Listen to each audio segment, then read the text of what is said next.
Afternoon. I have a few items at the top, and then we'll get started. And thank you for your patience. I wanted to get an update from our team in Boston. I can confirm that Secretary Kerry has just come out of surgery, a little after, I think, about 1:30 p.m. There'll be more details on this coming from our team in Boston. I just got off the phone with them, and I think they'll have more to say shortly. But I can confirm he's out of surgery. It went well. And for more questions, I think we'll have more answers later today. I'm sure there will be many more questions. Also, moving on to China. Many of you have heard about the incident in China involving a passenger boat that capsized on the Yangtze River June 1st, in which more than 400 people may have perished. This is a terrible tragedy, and we send our deepest condolences to China and to the families of the victims. And then finally, we have some visitors in the back. We welcome today's press briefing a group of 13 Tibetan American students who are participating in the International Campaign for Tibet's Tibetan Youth Leadership Program. This program is geared towards motivating and training young Tibetan Americans to become effective leaders within their community by providing meaningful exposure to the U.S. political process and discourse around foreign policy in Washington, D.C. I think the selected participants are from Arizona, Illinois, Indiana, where I went to college, Massachusetts, the home of the Secretary, New York, Oregon, Pennsylvania, Virginia, and Washington colleges and universities. So welcome. We're very happy to have you, and I hope you find it interesting. So with that, no pressure, Brad. Make it interesting today. So before we move on, can I just ask, well, I guess we'll get the medical word from Boston. Mm-hmm. Do you have any understanding of how long this is going to keep the Secretary out until he can, one, return to work, and then two, begin traveling again? Well, you're right. The medical team will have more updates for you. As I think you all may have seen this morning, before his surgery at about 4:30 a.m. Boston time, he telephoned into the Counter-ISIL Coalition meeting in Paris to deliver remarks. He had regretted not being able to be there. He's also made calls to foreign ministers. So he's been working, even despite this injury. And we don't have any prediction yet in terms of travel and what the schedule might look like. I think we'll see what his doctors have to say, given he just came out of surgery. And any indication yet about his rehab schedule? Not yet. I think, again, they'll have more to say probably from Boston on that. But as I said yesterday, he's committed to an aggressive, ambitious, and responsible recovery and rehab schedule. Did he know that Iranian foreign minister is in the hospital too? I'm not sure if he knew that. Embassy, huh?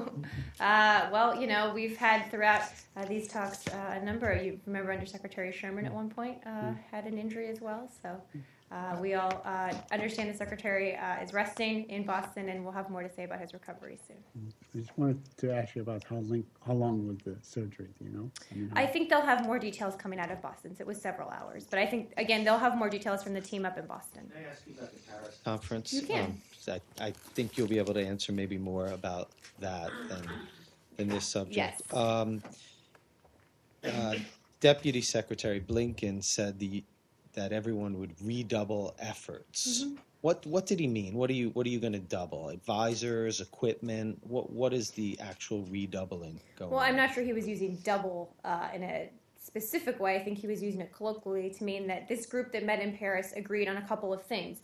The first is that given the situation on the battlefield, we need to increase even more intelligence sharing, getting them assistance as quickly as we can. We've been doing all of this for some time, but really underscoring the need to do as much as we can and more as quickly as possible. I think it was also important to note that they fully expressed their support for Prime Minister Abadi and the plan that he laid out recently to take on ISIL when it comes to Anbar. He was there at the meeting, so these were all, I think, important things that came out of it, but nothing specific to announce at this point. I would note, and the Secretary made mention of this as well, that there has been, and let me get the specifics on this, delivery that's already gone through, I think, of 1,000 AT-4 anti-tank weapon systems. They were delivered on May 30th to the government of Iraq. These are one of the kinds of weapons that are effective at fighting back against ISIL, particularly in Anbar. So this was delivered on May 30th. We'll see more deliveries like this happening. That delivery that decision to send those was actually made before Ramadi fell. Is that correct? I believe so. But it's just an example of how we're getting them things as quickly as we can, and we'll continue to do so. Now, just on the redoubling, I mean, if he didn't actually talk about anything specifically more you're going to do, what does it mean then to I mean, you're Right. talking about redoubling, but you're not actually going to do anything more? Well, no, that's not what I'm saying. With our partners inside the room, I know they talked about ways we can share more intelligence. We can get, assistance more quickly to the Iraqis, certainly. How we can do more to support the Syrian opposition. These were all things discussed in the room, certainly. I don't have anything to announce publicly about more today. But if I had asked, a month ago if you're doing everything you can to help defeat ISIL in Iraq, you would have said the coalition is doing everything it can. And now Yes. you're saying we're going to do more because we need to do more. I We mean, also I don't would have quite said get that it. we're constantly looking at, and I believe I've said these exact words, constantly looking at ways to do more. And some of this is in response to the tactical needs on the battlefield. Strategically, yes, we believe our strategy is sound, but in the last month since you would have asked me that, we've seen Ramadi fall. We've seen ISIL start to use more vehicle-borne IEDs. So we're trying to take steps to get the Iraqis what they need to fight back against those, for example. Let me just Yes. follow up Uh-huh. on this point. First of all, congratulations on the new position. We're going to Thank miss you you. around here. Yes. So Won't be at the podium for too much longer. Yeah, okay, great. You mentioned Prime Minister Abadi. Yes. Today he gave a scathing criticism of the coalition, saying that they're not doing enough. He was very critical of the Saudis. He's saying they're not stopping the flow of arms and volunteers and so on. So could you comment on that? I'm not sure I would characterize it as scathing. I think that Prime Minister Abadi understands the threat better than anyone, probably, that Iraq is under. He's made clear on many occasions, not just today, that Iraq needs more help from the coalition to defeat it. One of the key priorities, I think, of this Paris ministerial was to review and consider how we could expand our collective efforts to defeat ISIL. So again, we talked inside the room today about what more we can do. We note the recent delivery of these anti-tank weapon systems, and there's going to be more of this happening. But looking at what's going on around Iraq and Syria, and we see that, let's say, Turkey, another ally of yours, and others and so on, there seem to be actually aiding groups that somehow morph into ISIS, whether it's people from Jabhat al-Nusra or Jaish al-Fatah and others and so on, that really Turkey allows the flow of volunteers and so on, for instance. So there's not much going on in terms of the countries that surround Iraq in terms of aiding the fight against ISIS, is there? I think you're making some pretty sweeping generalizations that certainly we see from what's happening on the ground aren't necessarily true. You're right that there's a problem with porous borders, particularly going into Syria. The Turks, as we've talked about many times, have tried to improve and have improved their ability to cut off that flow of foreign fighters. We're talking to them and have talked to them about more ways to do that. And they have had some success, but there is more work to do, to be sure. It's a tough challenge. But I would say the countries that are bordering Iraq and Syria understand probably better than any other country how dangerous the situation is. And I think they all take ISIL incredibly seriously. And they've all stepped up and taken action to defeat ISIL. Just to follow up on Bradley, doubling the effort.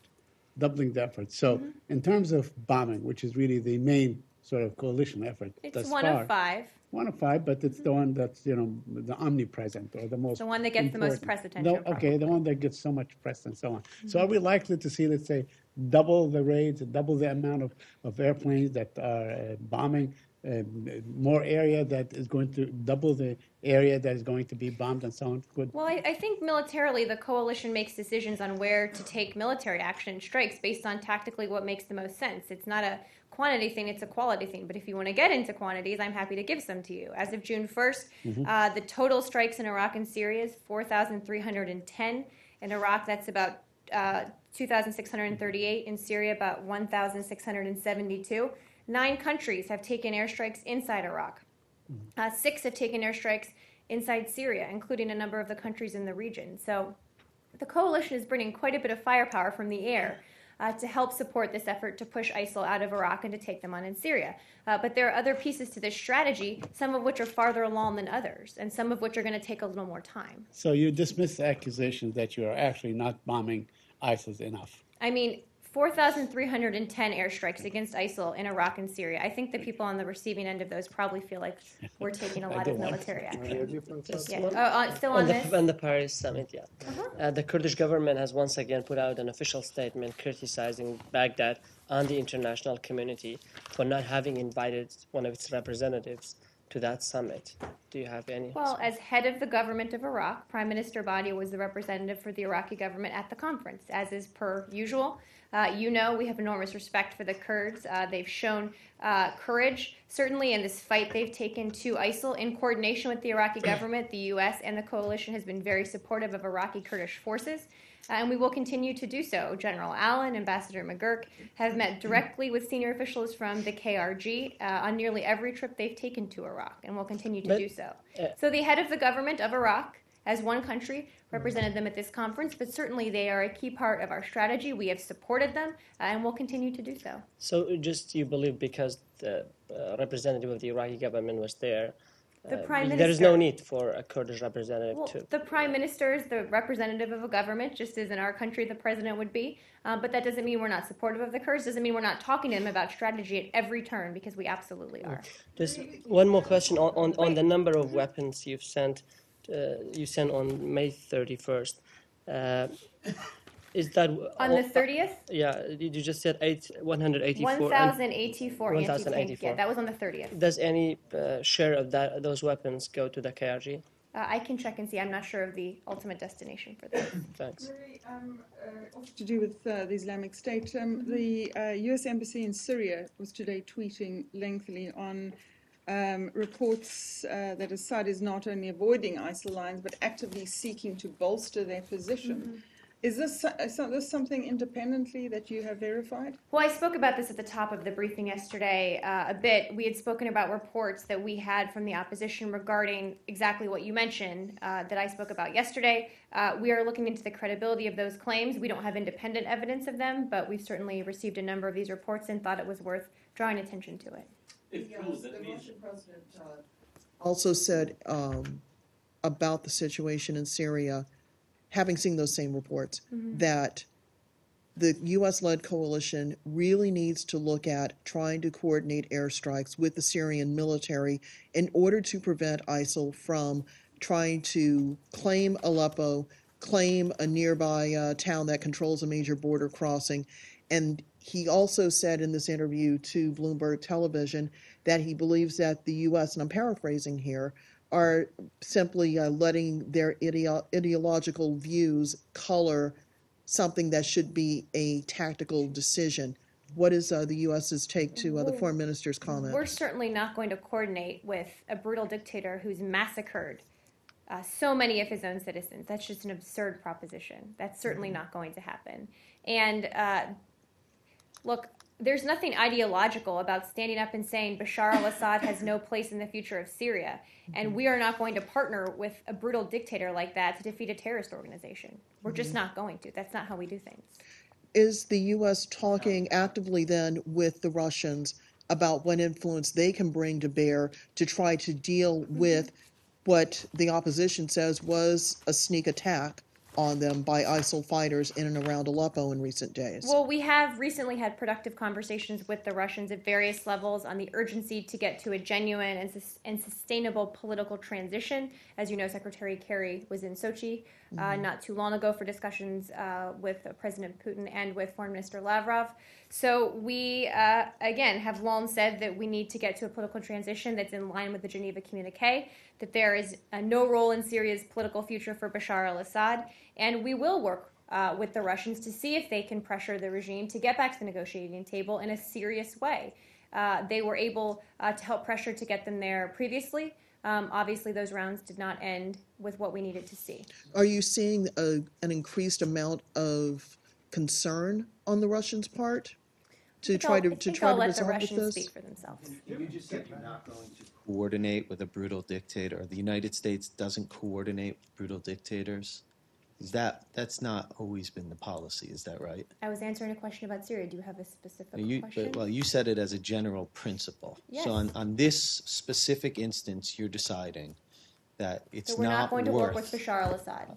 right. What makes Assad's crimes so heinous that it's not worth a de facto partnership, if only to defeat He's ISIS? used chemical weapons against his own people, which only a handful of people have done in modern world history. He has used barrel bombs against his own people. I mean, you've seen the photos coming out of places in Syria where he has brutalized his own people.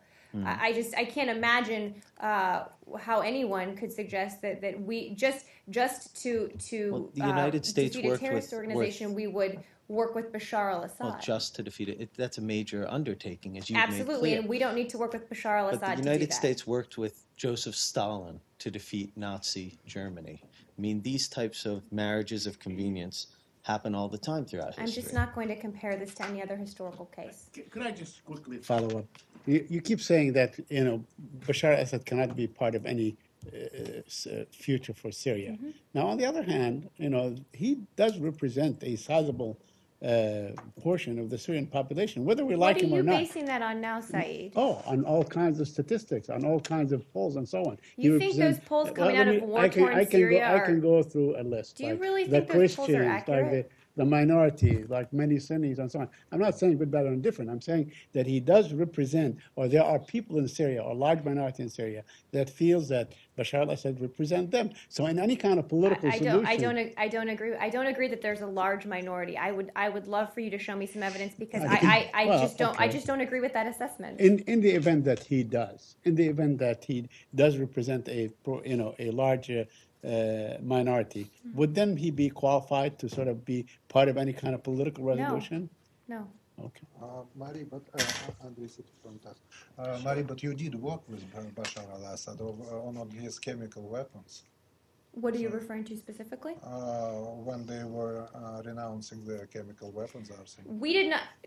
There's a difference between coordinating military action against another actor and ensuring that the OPCW and the UN can get the Assad regime to turn over their declared chemical weapons. So we and the Russians worked together to get a framework, to get the OPCW and a unanimous Security Council resolution in place that the Assad regime would have to abide by. That's very different than coordinating with them on military action. Okay, that's not what I wanted to ask.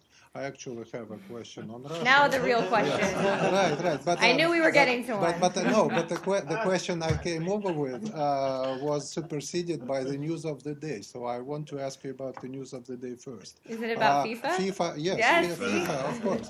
Have you pushed Blatter out? No, as we've said, the United States does not have a position on who the president of FIFA is. And you did not have anything. Or did that. The United States government does not have a position on who the president of FIFA is. And you did I not. also tend to pay a little more attention to American football. And you so did not. I don't have much more insight into did this. not have any role whatsoever as No. a government in pushing for his resignation. No, we do not have a position on who the president of But FIFA it's is. clear that his resignation is an automatic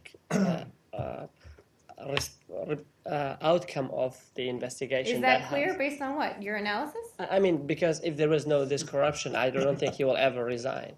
And that's I'm happy for you all to debate that. Moving, Ad nauseam. That is true. moving on. Mari, the other question was about Ukraine Okay. and the Russian makers of the Buk missiles came out in public today and said that by their analysis, it was a Buk missile that shot down the Malaysian airplane. But they say that it was an older version of the missile that is no longer produced or used in Russia. On the other hand, they say the Ukrainians have a lot of those old missiles and probably still use them. What's your reaction? Well, our assessment has been clear from the beginning that MH17 was shot down by a surface-to-air missile fired from separatist-controlled territory in eastern Ukraine. Period. We are confident that no Ukrainian air defense systems were within range of the crash, and Ukrainian forces have not fired a single surface-to-air missile during the conflict. So now the story's changed on the Russian side. First they said it wasn't a Buk missile. Now suddenly they're saying it is, but it wasn't them. So I just think the credibility is not 100% here on that. They are not saying that in terms that it depends on who do you mean by they just the company says it's a company analysis. Anyways, my last question is about Russia and the relations with Russia. You briefly touched upon it in response to other questions. The question is when Secretary Kerry was in Sochi, he came out talking about an enormous opportunity, quote unquote, to move forward with Ukraine and with other issues, basically cooperating with the Russians. Then a few days or a week later, I did not keep time, the vice president came out and said, no, we need to confront Russia. So what are we seeing here? Is it like a good cop, bad cop act? Or others mixed signals? What are we supposed to make of this? I was with the secretary in Sochi, and I'm aware of what he said. I think they're really the same sides of the same message here. If you look at what we've always said, that we've been clear that there are places we can work with Russia. I mean, if you look at the Iran talks, that's one. If you look at Syria, we are trying to work with Russia to see if we can get to a political transition. And we've always said we're able to work on those issues, but at the same time, we've imposed costs on Russia for its ongoing breach of international law by violating Ukraine's sovereignty, and that will continue. So I think when the secretary was talking about the possibilities here, really what he was referring to was the fact that the Russians had publicly and privately that day said they were committed to the Minsk agreement and they were committed to implementing it, which they still haven't. So there's a chance here for a diplomatic off-ramp, as we've always said, and we can do both at the same time. And I think that's what you heard from the secretary, certainly, and the vice president. Do you have an update on the status of the so-called Taliban 5? I don't. Nothing new from yesterday. The Qataris maintain the same restrictive conditions on them while we work on discussions to finalizing what will eventually happen here. So have they given, hold on, have they given any time limit for maintaining these restrictions, or they will just, While the discussions are ongoing, that's what they've said. so they've extended them indefinitely? While the discussions are ongoing, yes. But obviously we're trying to finish these discussions as quickly as possible. We'd like to have this worked out. What is the hang up? I'm not going to get into the private discussions publicly. Is the U.S. willing to offer Qatar any inducements to keep these men under house arrest? I'm just not going to get into the discussions publicly. Yes. Yemen. You probably saw the report today from the Wall Street Journal on the U.S. meeting secretly with the Houthi. Can you confirm this and say and that was in Oman?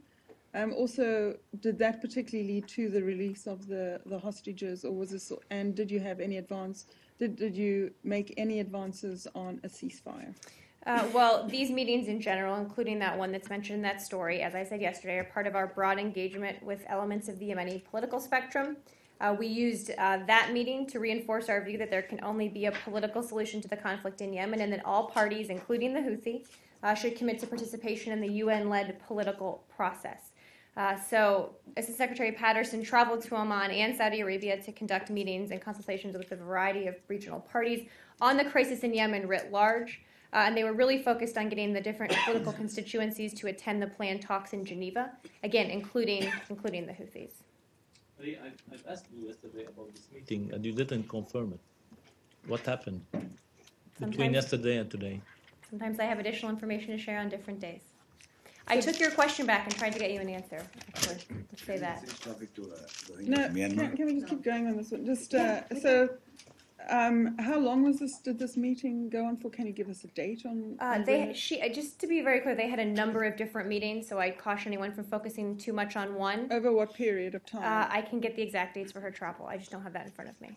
What is the first of these meetings? What are they, let's say, security oriented, or are No, they as I beyond? just said, reinforcing our view there can only be a political solution, and Right. trying to get the parties, including the Houthis, to commit to participating in this UN-led political process and encouraging them to attend the planned talks in Geneva. Discussion with Iran on as you moved into these meetings, or during the meetings, or even with Secretary Kerry at the weekend? Well, Assistant Secretary Patterson, I know they did not meet with the Iranians. The Secretary, as you know, had 6 hours of meetings on the nuclear issue with Iran when we were in Geneva. I believe that Yemen came up briefly on the sidelines, but I do not believe the American citizens in Yemen were addressed. So when the meetings, these meetings with the Houthis, or with Houthi With the- representatives, those were just with them, or with Houthi representatives, members of the Yemeni government, and a broader group Well, together? they had a number of meetings with different political constituencies, Yemeni political constituencies. And Assistant Secretary Patterson, while in Riyadh, not only met with senior Saudi officials, including the foreign minister, she also met with President Hadi and Vice President Baha. Okay, I'm asking specifically about the meetings with Houthi I know, representatives. but you asked about the Yemeni government, too. Well, I'm So asking. she had those meetings in Riyadh. I'm asking, sorry, I'll make it much clearer. When she met with representatives of the Houthis, who else was there? I- Or was I- it, or were those one-on-one I don't the have more United details to States share. and I'm the happy to Houthis? check and see if there's more to share. Because you're painting all these discussions as some sort of like broad inter-ethnic, And they inter-tribal are. forum. They are. But if she's meeting behind closed doors one-on-one, that's a different picture. Not necessarily if there are a series of those meetings back to back. The Well, answer if is I she just met don't know. one-on-one, that's different than if she met one with 35 different people in front of her. I understand. I don't have the And- details in front. I don't have the details, Brad. I'm happy to check and see if I can get more from her. Mary, would you say that there was some sort of shuttle diplomacy? She would meet with the Houthis and go meet with representatives? I would not say that at all. What was done with the support to the Saudis?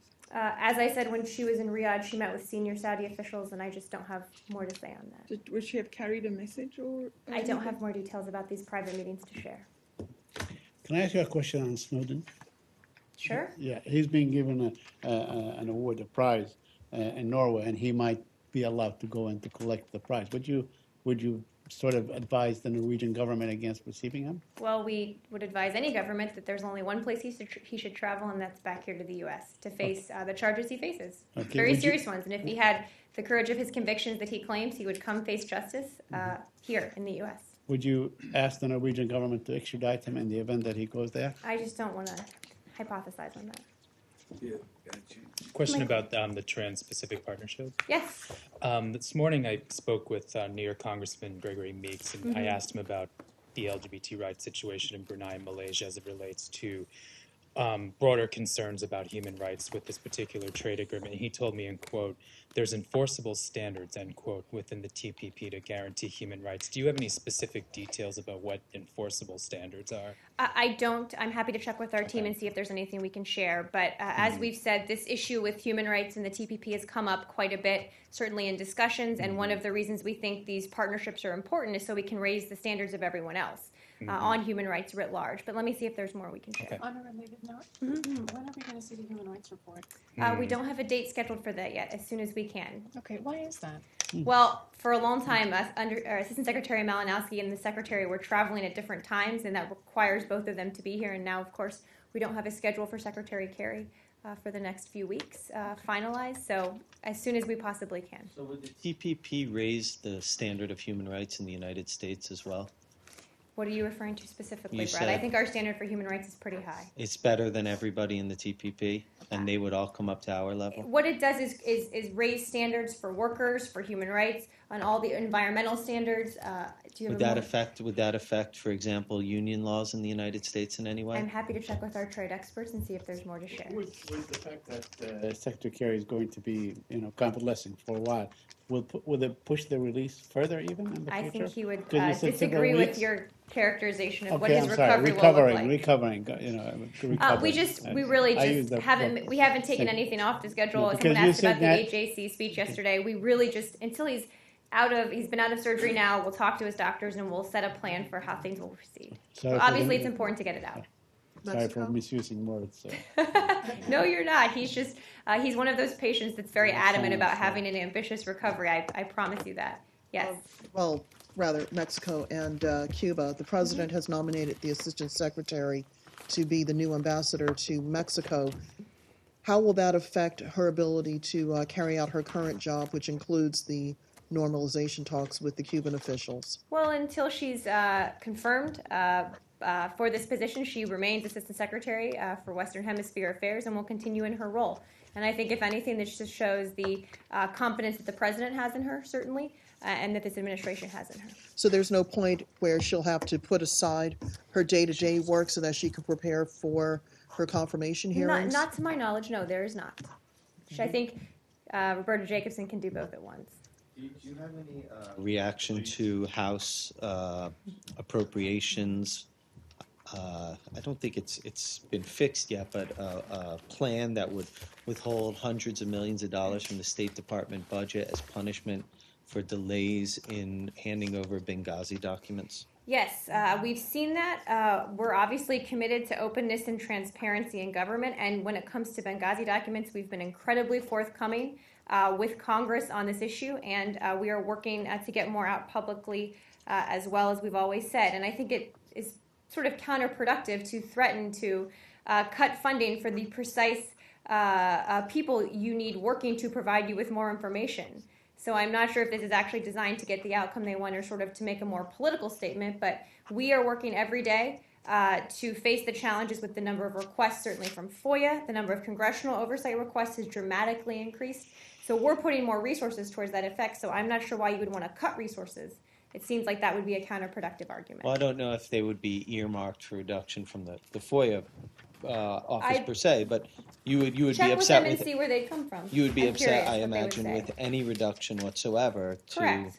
the mission of this agency. Correct. And even if they're not to the FOIA office, there are a number of departments or bureaus and parts of this building, offices, that respond to congressional oversight requests and respond to FOIA. It's not just those offices. So I've heard rumors that they've proposed cuts, for example, to legislative affairs. That seems to me to be totally absurd. Why would you cut funding from people who are helping get you information? Are you in discussions with House appropriators about expressing your views on such proposals? I'm happy to check and see privately what we've done. I think I just made our views pretty clear. Change the publicly. subject. We can. On Iran, you probably saw the New York Times I did. article today, and this is something that came out on Friday. Would you agree that the fact that the report that the IAEA is saying that the stockpiles have increased has complicated negotiation, and was it brought up at the weekend? Not at all. I will say our team read that story this morning and was quite frankly perplexed because the main contentions of it are just totally inaccurate.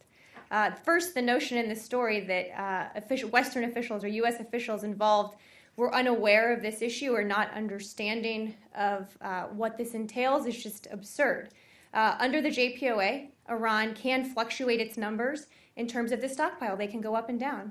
As long as at the end of a fixed date, they are back down below a number. So in the first two instances, the JPOA and the extension, that's exactly what they've done. They've gone up, they've gone back down, and at the end of it, they've been where they need to be, and we fully expect that will happen again. I would also say the notion that there's somehow Iran is doing something it's not supposed to be doing, again, is just not accurate.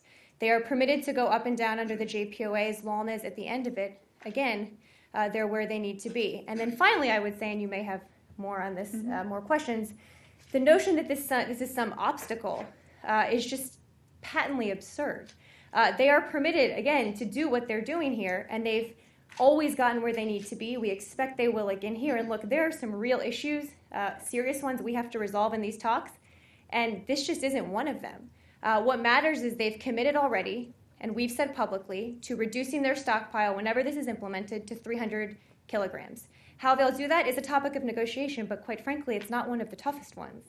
So this is, I think, the notion that this is some big issue of concern in the negotiation is more, I think, of manufacturing a controversy than actual reality. Everyone who read that story this morning was totally perplexed by it. Well, I On mean, our team. well, was it at all brought up, given that the report was released Friday before? Actually, I don't think the report was released. But it wouldn't be brought up. Well, I mean, we talk about all these issues, of course. Yeah. We talk So about their was it stockpile. discussed at all? I'm not sure if it was discussed with the secretary. It may have been discussed at the expert level. But again, this is a very routine thing for Iran to do in these negotiations. They have fluctuated up and down in the first JPOA, then in the extension, and it's absolutely normal and allowable for them to do this as long as they get back where they need to be. So the notion that this is some obstacle is just really at odds with what's happening inside the negotiating But room. is there an understanding why these stockpiles are going up? Because There's normal fluctuations. They're allowed to produce more. Again, this is just of a very small amount of enrichment. They aren't enriching above 5%. They're not installing new centrifuges. They're not making progress at Iraq. They're providing the IAE access. So in this one small piece, they're allowed to do certain things as long as they get their stockpile back to a certain place. They've always been in compliance. The IAEA has always confirmed that. So it was just sort of a bizarre thing to pick up on, given this has happened routinely. They've always gotten where they needed to be. We anticipate they will here as well. So Iran did not break any of its commitments? Not at all. Okay. Not at all. And we've spoken, that's why I was so surprised. We've spoken about this publicly quite a few times, that for the specific stockpile, they can fluctuate the size of it as long as they get back below a certain kg, which would be by June 30th. And again, we expect that they will do so. And the IAEA has repeatedly confirmed that they're in compliance with the JPOA. The issue is how to get down to 300 kilograms early in implementation of a final deal. We're talking through the different ways they can do that right now. But the notion that the U.S. somehow doesn't know what's going on here or is surprised by this or it's somehow an obstacle is just absurd. It does raise the question on how it's going to be done. Is that The 300K. Yeah, It's getting so- down. It's a good question. There's different ways they can do it, as we've talked about. They can ship it out to another country. They can dilute it basically to an unenriched. They can dilute it down. I don't want to get more technical than that because I'm not an expert on this. They can sell it on the open market. There's a number of things they can do here, and that's one of the open topics of discussion. But I would say even there, that's not one of the toughest open areas of discussion right now. We have much tougher areas, and this seems sort of like a bit of a manufactured controversy, if you ask me. Could I follow up on an issue that was asked here yesterday very quickly? Which one? On the Yes. Palestinian Yes, you effort can. at the United Nations. Now, you said that you are coordinating with the French on future UN. I said we talked to our partners, Right. including the French. So would you support such a proposal by the French if in the event that it does happen, sort of learning from, let's say, last December when the Palestinians went on their own and they failed in the process of the Security Council. Will you support such an effort this time around? Well, we've made no decisions with respect to action at the UN, and we're not going to, I don't think I'm going to make a comment on a hypothetical. Very quickly, so are you opposed in principle to the Palestinians demanding sort of a timetable to end the occupation? I'm just not going to speculate. Thank you. What else? Yes. Oh, sure, go ahead, and then I'll go to you. Yes. Yes. You yesterday mentioned that 727 Yes. been migrated to a safe place, but there is a news everywhere not they're escorted to them to Bangladesh. So do you have any update on that? Where they're taking them to? That's not, well, we welcome the decision. I'm not sure what you've heard is entirely accurate. We welcome the decision, I think, over the last 24 hours by the Burmese government to provide assistance and to allow those 727 migrants aboard the vessel to disembark on June 3rd or June 4th. I believe in Burma, and we urge Burma to provide full protection and assistance to these migrants in coordination with the UNHCR and IOM. The Burmese took a similar action on May 22nd for 208 migrants. We've called on all countries in the region to take proactive steps to ensure the safety and protection of these migrants. But for these, I think they're going to allow them to disembark in Burma. Okay. Yeah. Great. Yes, go ahead. Hi, Thank you. Mary. Thank you. You just expressed condolence regarding the Yes. tragic sinking of the Chinese passengers boat. Is there any indication that any American tourists were on board? We do not believe any U.S. citizens were on board the craft. Okay. And then the other thing, do you have any update on the meeting between the U.S. officials with the Taiwanese opposition party, Tsai Ing-wen? I don't have any updates from Can yesterday. you look into that and provide a readout after the meeting? If there's was- more to share, I'm happy to do so. Thank you. On North Korea, North Korea announced yesterday that North Korea would not be participate at the six-party table, and any bilateral dialogue with the United States. Would you comment on that? Well, our position on a return to six-party talks has not changed. We remain open to dialogue. We want to get back to credible and authentic negotiations, but the onus is on North Korea and remains on North Korea to take meaningful actions towards denuclearization, refrain from provocations. Obviously, we've seen them do the opposite recently, so our position is clear, and the onus is really on them. But the last time at trilateral talked with the nuclear envoys meeting in Seoul, and they had agreed of pressure and the sanctions to North Korea, but China and Russia is disagree on this. Is what? I'm sorry. Chinese- A loud noise just happened. China and Russia did not agree with this. Well, I'm not sure that's an accurate representation. We and our six-party partners are committed to the denuclearization of the Korean Peninsula.